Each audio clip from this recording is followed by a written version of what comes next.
Wow, we're on this stage together. This is rare for a TEDx, but we're used to being rare, and we're not talking about steak either. Let's ask the audience some questions, Stu. And audience, if you agree, raise your hand. Have you ever felt like you're on an island and you don't belong? Have you ever wanted someone to advocate for you in your role?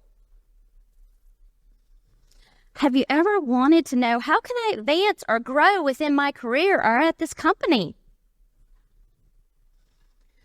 Well, we've been there and we are there. Only 10% of women make up the 8 million workers in construction in the U.S. today. The construction industry is looking for you, your kids, your friends, your family, and even everyone on this campus today. How'd you end up here? You mean on this stage or in the construction industry? And construction, Christy. So my journey started in accounting. From accountant to construction sales, my journey defied all expectations. I found my purpose beyond offices, cubicles, and spreadsheets. I began reading blueprints and estimating, and I loved being the go-to for product expertise. Today, I stand before you 30 years later as an executive advocating for more women in the construction industry. From blueprints and project management to empowering voices, my journey has been one of growth, resilience, and determination. You have a story to tell. I do. Actually, I grew up in construction. My granddad was a plumber. My dad is an architect, a Clemson grad. And I had the support of so many men and women throughout my career, which forged my path to success. So from boardrooms to leading my family business in my 30s, when there were a few of us in those type situations, I forged my way to success. Now I'm building brands. My blueprint, continuous learning, dreaming big, and lifting others to their own brilliance. Now let's change gears. Let's talk numbers. 501,000. 501,000. Please tell us more. We need to add 501,000 more people to the construction industry by the end of 2024. And that number only doubles in the next 5 years. How on earth are we going to bring more construction workers into the workforce? Christy, it is doable, and there are a few words that can get us there. And many of you have heard these words before, but we're going to explain what they mean to us and to construction. I know these words are going to help us build America. Yes, they will, and it really does matter. And the first word is allyship. Let me talk to you about allyship for a minute. Allyship is different in the construction industry. Allyship and true allyship is leaders instilling trust and confidence in skills and expertise. I can tell you from experience that women have rock-solid resumes and skills before they even apply. We wield hammers of grit, empathy, and attention to detail. We are confident, skilled, and detailed. During my journey, I was fortunate enough to have 2 superiors early in my career who made a big difference in allyship. They supported me in a way that I had never been supported before. They verbally encouraged me, they checked in to make sure that I was successful, and they also recognized my efforts. But the most important impact that they made on me was when they stood up for me in times of disrespect. That allyship made all the difference in the world in my career, and that's why I'm still here 30 years today.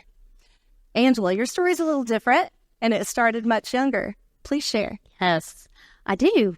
So being 5'5", 30 years old, but looking like I'm 15, and leading an architectural firm came with many challenges. My dad gave me an opportunity to grow within the family business, and he didn't have to. But that showed to me and others that he believes in me. And I've had the support of so many other men throughout my career. So grateful for that. So whenever I have conversations with other women in our industry and they didn't share that same experience, it makes me sad. And that's why Christi and I are on this stage today advocating for more allyship. And Christi, with allyship, we will attract and retain the other half of the population. Yes, we will. And another way we're going to get more people involved in the construction industry is diversity of thought.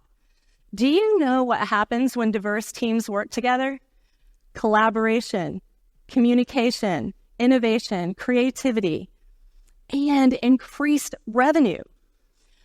I was able to test this theory when I became the unofficial tech guru for a new salesman. We dove head first into a project together, and guess what? We found out that our unique skills clicked like puzzle pieces, creating the best experience for the customer and for our company. That customer boasted about his experience and referred more customers to us. We worked on several projects together, and it not only increased the revenue for us personally, but it increased the revenue for our company in a big way. We are better together. In the grand blueprint of construction, diversity of thought is our cornerstone. Every voice, perspective, and hammer swung adds to the collective masterpiece. Together, we build bridges not just of steel and concrete, but of innovation, progress, and understanding. Now, for the two most important words of all, and they are mental health. Did you know the construction industry has the highest suicide rate of any other industry? For every 100,000 male construction workers, 56 died by suicide in 2022, according to the CDC reports. That compared to only in the 100,000 male workers across the country and the general population, there was only 32. Males have a significantly higher rate of suicide in our industry than females. And here's why. A strain on an already stretched workforce, the stigma around mental health. People in construction just don't seek out physical or mental well-being due to judgment or job security, lack of experienced leadership, and lack of soft skill training. Yes, and speaking of soft skills, according to LinkedIn, women have a 28% higher share of soft skills than men. By adding more women to the construction industry, we can change the culture of mental health. By breaking down stereotypes, fostering open communication, and advocating for supportive resources, women have the ability to change the culture to a culture of well-being alongside physical toughness. Supporting women in construction is vital. And we're thrilled to share with you a story of how we did just that. We met a young female career center student studying construction. Her name, Mercedes. Then we later met her at a technical college. She was studying welding, but that wasn't her true passion. She wanted to be a crane operator. So we made a few phone calls. She had a couple of interviews, and guess what? She's a crane operator today. This story highlights the importance of empowering women in construction, especially those trades where there are only 1% of us. Don't you think it's time to consider the construction industry? Embrace the opportunities, pave your own path, and blaze a trail that will lead to abundance beyond your wildest dreams in our industry. Listen up, future world builders. The construction industry isn't just about bricks and beams. It's the gateway to opportunity. There are thousands of positions out there, from marketing, IT, HR, finance. An estimator makes $80,000 per year. A project manager makes $93,000 per year. And a meter repair person makes $65 an hour. So no matter who you are, your future awaits in construction. So grab your hard hat, dream big, and apply now. If no one's ever asked you to apply, today is your application. Here's your pen. We are better together.